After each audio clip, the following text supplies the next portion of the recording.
Good morning friends, I am advocate Amit Kumar Gupta. अपने income tax के cases की सीरीज में आज जो केस हम लोग डिस्कस करेंगे वो सेक्शन 199 पर है। सेक्शन 199 ये कहता है कि हमको उसी टीडीएस का क्रेडिट लेना है जिसकी कॉरस्पॉन्डिंग इनकम हमने अपनी बुक्स में दिखा दी हो। ये केस दिल्ली आईटीआईटी की बी बेंच ने डिसाइड किया। केस का नाम है concrete technologies private limited versus income tax officer. ये मैटर 31 मई 2021 को आईटीआईटी ने डिसाइड किया। Matter 89 ITR tribunal short notes page number 14 पर रिपोर्ट हुआ। फ्रेंड्स, हालांकि इस केस में मैटर रिमांड बैक किया गया है, लेकिन इस केस में रिमांड बैक करना ही इस केस में एक जस्टिस था। केस के फैक्ट्स इस तरीके से हैं। एसएससी एक कंस्ट्रक्शन का काम करता है। एसएससी को during the year 1 crore 10 lakh रुपए की टोटल रिसीट्स हुई। एसएससी ने 50 लाख रुपए की रिसीट जो है अपनी इनकम में दिखाई और करीबन 60 लाख रुपए जो है वो एडवांस दिखाया।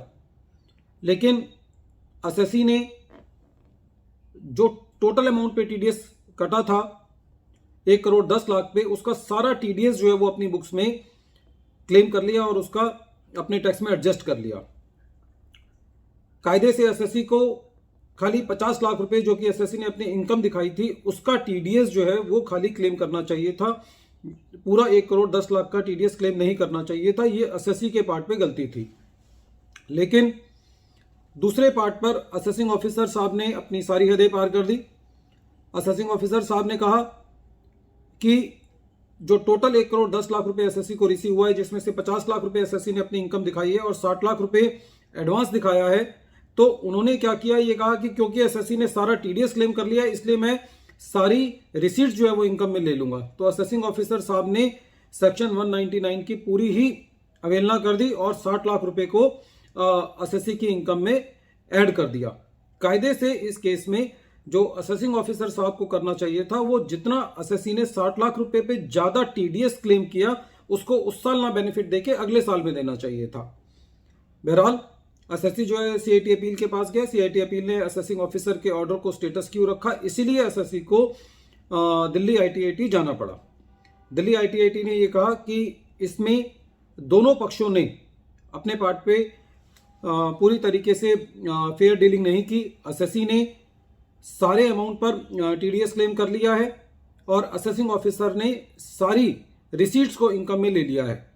तो इस केस में असेसिंग ऑफिसर को ये ड्यूटी बनती है कि वो ये देखे कि एसएससी को जितनी रिसीट हुई है उसमें से कितनी उसकी इनकम का पार्ट है और कितना उसकी एडवांस का पार्ट है, और ये मुकर्रर करे कि कितना काम एसएससी ने उस जितनी उसको रिसीट्स हुई थी उस रिसीट्स के कॉरस्पॉन्डिंगली कितना काम कर दिया है। लेकिन खाली रैंडम बेसिस पर उसकी सारी की सारी इनकम को ले लेना उसकी बुक्स में, या एसएससी के पार्ट पे कि जितना भी टीडीएस उसका कटा वो इस साल क्लेम कर लिया और बाकी की जो इनकम है 60 लाख रुपए वो अगले साल दिखाना, तो दोनों के पार्ट पे गलती हुई थी। इसीलिए दिल्ली आईटीआईटी ने बिल्कुल सही डिसीजन किया और एसएससी को असेसिंग ऑफिसर के पास रिमांड बैक कर दिया कि ये देखा जाए कि जो एसएससी की रिसीट हुई है उसके अंदर से कितना इनकम का पार्ट है और कितना एडवांस का पार्ट है। जितना इनकम का पार्ट है उसी के ऊपर टीडीएस जो है वो एसएससी क्लेम कर सकता है, और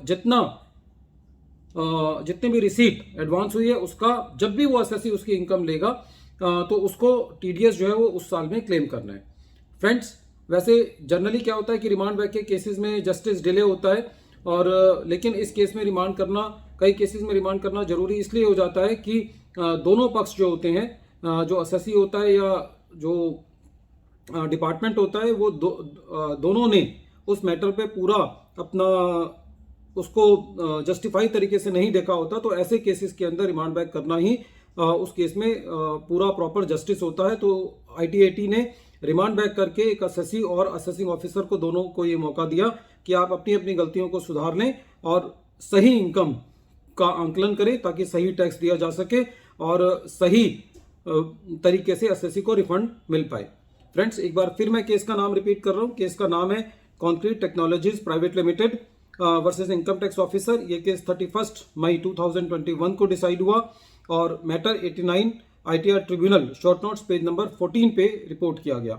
ये मैटर दिल्ली ITIT की बी बेंच ने वीडियो कॉन्फ्रेंसिंग के थ्रू डिसाइड किया। फ्रेंड्स, जो कोरोना काल था उसका एक जो सबसे अच्छा पक्ष निकल के ये आया कि प्रोफेशनल्स का और SSC का काफ़ी समय कोर्ट्स को जाने में बच जाता है, वहाँ वेट करने में बच जाता है, क्योंकि हम अपने ऑफिसेज में बैठ के अब उनकी हियरिंग कर पाते हैं। और कई बार तो बहुत छोटा सा मैटर होता है, 2 मिनट के लिए जज के सामने अपीयर होना होता है, तो उस केस में एक वीडियो कॉन्फ्रेंसिंग के थ्रू काफ़ी ट्रैवल टाइम बचता है, काफ़ी रिसोर्सेज बचते हैं। तो it is a blessing of the corona that people have started using technologies, and even our courts have started using technologies, due to which a lot of transportation is not required, and there is a lot of saving of the time of the professional and the SSC, and as well as the government officials and the judiciary also. Friends, at the end of this video, I appeal to you that you subscribe my channel and press the bell icon so that you can receive all the future notifications of the coming videos, and you can also give your suggestions in the comment box. Thank you, friends. Thank you.